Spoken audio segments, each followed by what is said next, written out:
இன்றைக்கி ஆதியாகமம் 10ஆம் அதிகாரம் ஃப்ரெண்ட்ஸ். நேற்று ஆதியாகமம் 9ஆம் அதிகாரத்தை வீடியோ சேனலில் போட்டிருக்கேன். பார்க்காதவங்க அதை பார்த்துக்கோங்க. அந்த லிங்க் எல்லாம் டிஸ்கிரிப்ஷனில் கொடுத்துருக்கேன், நீங்கள் போய் பார்த்துக்கோங்க. ஓகேங்களா? இன்றைக்கி ஆதியாகமம் 10. நோவாவின் குமாரனாகிய சேம், காம், யாப்பேத் என்பவர்களால் வம்ச வரலாறு.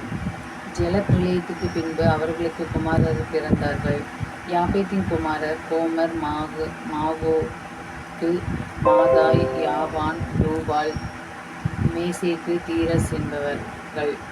கோமரின் குமாரர்கள் அஸ்கினாஸ், அரிபாத், தொகர்மா என்பவர்கள். யாவானின் குமாரர்கள் எலிசா, தர்சிஸ், கீத்தீம், தொதானீம் என்பவர்கள். என்ன இது தமிழ் பெயர்களாக இருந்தால் பரவாயில்ல, இந்த பெயர்களாக இருக்கிறதுனால நமக்கு வாயிலே நுழைய மாட்டேங்குது. இருந்தாலும் இப்படிதான், இந்த மாதிரி தான் பேர் வச்சுருக்காங்க அந்த காலத்துலலாம். இவர்களால் ஜாதிகளுடைய தீவுகள் அவனவன் பாஷையின் படியையும் அவரவர் கோத்திரத்தின் படியையும் ஜாதியின் படியையும் வெவ்வேறு தேசங்களாய் பகிரப்பட்டன. காமுடைய குமாரர் கூஷ், மிஸ்ராயிம், பூத், கானான் என்பவர்கள். கூஷுடைய குமாரர் சேபா, ஆவிலா, சப்தா, ராமா, சப்திகா என்பவர்கள். ராமாவின் குமாரர் சேபா, திதான் என்பவர்கள். கூஸ் நிம்ரோத்தை பெற்றான். இவன் பூமியிலே பராக்கிரமசாலியானான். இவன் கர்த்தருக்கு முன்பாக பலத்த வேட்டைக்காரனாய் இருந்தான். ஆகையால் கர்த்தருக்கு முன்பாக பலத்த வேட்டைக்காரனான நிம்ரோத்தை போல என்னும் வழக்கச் சொல் உண்டாயிற்று. நேயார் தேசத்தில் உள்ள பாபேல், ஏரேல், பக்காத், கல்னே என்னும் இடங்கள் அவன் ஆண்ட ராஜ்யத்திற்கு ஆதிஸ்தானங்கள்.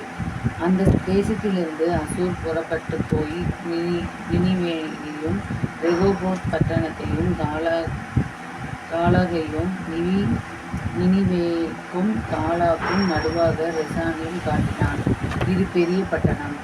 இஸ்ராயேல் லூதினையும் அனாமீமையும் லெகாமியையும் நப்தூகீமையும் பத்ருசீமையும் பெலிஸ்தரின் சந்ததிக்கு தலைவனாகி கஸ்லூஈமையும் கப்ரோத்ரீமையும் பெற்றான். சாரி மக்களே, இந்த மாதிரி பேரெல்லாம் நான் இப்போ தான் நான் படிச்சிருக்கேன். இருந்தாலும் அந்த பேரெல்லாம் வாயில நுழைய மாட்டேங்குது. உங்களுக்கும் அதே மாதிரி தான் இருக்குன்னு நினைக்கிறேன். கானான் தன் மூத்த மகனாகிய சீதோனையும் கேத்தையும் எபூசியரையும் எமோரியையும் கிர்காசியரையும் ஈவியரையும் அர்கீகரையும் சினீரியரையும் அர்வாதியரையும் செமாரியரையும் காமாத்தியரையும் பெற்றான். பின்பு கானானியரின் வம்சத்தின் எங்கும் பரவினார்கள். கானானியரின் எல்லை சீதோன் முதல் கேரார் வழியாய் ஆசா மட்டுக்கும், அது முதல் சேதோம், கொமாரோ, அத்மா, செபியோம் வழியில் ஆசா மட்டுக்கும் இருந்தது. இவர்கள் தங்கள் தேசங்களில் தங்கள் ஜாதிகளில் உள்ள தங்கள் வம்சங்களின் படியையும் தங்கள் பாஷைகளின் படியையும் காமுடைய சந்ததியார். சேமுக்கும் பிள்ளைகள் பிறந்தார்கள். அவன் ஏபேருடைய சந்ததியார் எல்லோருக்கும் தகப்பனும் மூத்தவனாகிய யாப்பேத்துக்கும் தம்பியுமாய் இருந்தான். சேமுடைய குமாரர் ஏலாம், ஆசூர், அர்பக்சாத், லூத், ஆராம் என்பவர்கள். ஆராமுடைய குமாரர்கள் ஊத், ஸ்பூல், கேத்தர், மாஸ் என்பவர்கள். அர்பக்சாத் சாலாவை பெற்றான். சாலா ஏபேரை பெற்றான். ஏபேருக்கு 2 குமாரர் பிறந்தார்கள். ஒருவனுக்கு பேலேகு என்ற பெயர், ஏனெனில் அவனுடைய நாட்களில் பூமி பகுக்கப்பட்டது. அவனுடைய சகோதரன் பெயர் யொக்தான் அல்மோதையும் சால்லேவையும் அசர்மாவேத்தையும் ஏராகையும் அதோராமையும் ஊசாலையும் திக்லாவையும் ஓபாலையும் அபினவேலையும் சேபாவையும் ஒப்பிராவையும் ஆவிலாவையும் யோபாவையும் பெற்றான். இவர்கள் அனைவரும் யொக்தானுடைய குமாரர்கள்.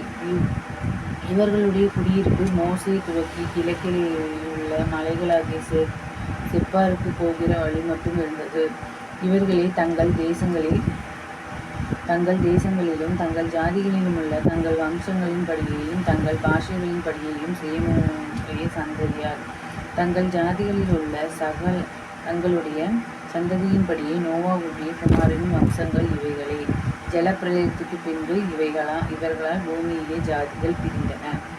ஜாதிகள்னு நீங்கள் நினைக்கிற மாதிரி ஜாதிகள் கிடையாது. நம்ம நாட்டில் இருக்குல்ல ஒவ்வொரு ஜாதி மதம் அந்த மாதிரி சொல்கிறது, அந்த ஜாதி கிடையாது. இது வந்து அவங்கவுங்க பிரிவுன்னு வேணால் வச்சுக்கலாம். ஜாதினா நீங்கள் நினைக்கிற நம்ம ஜாதி இதுன்னு நினச்சிக்காதீங்க, அப்படி கிடையாது, அந்த மாதிரி கிடையாது.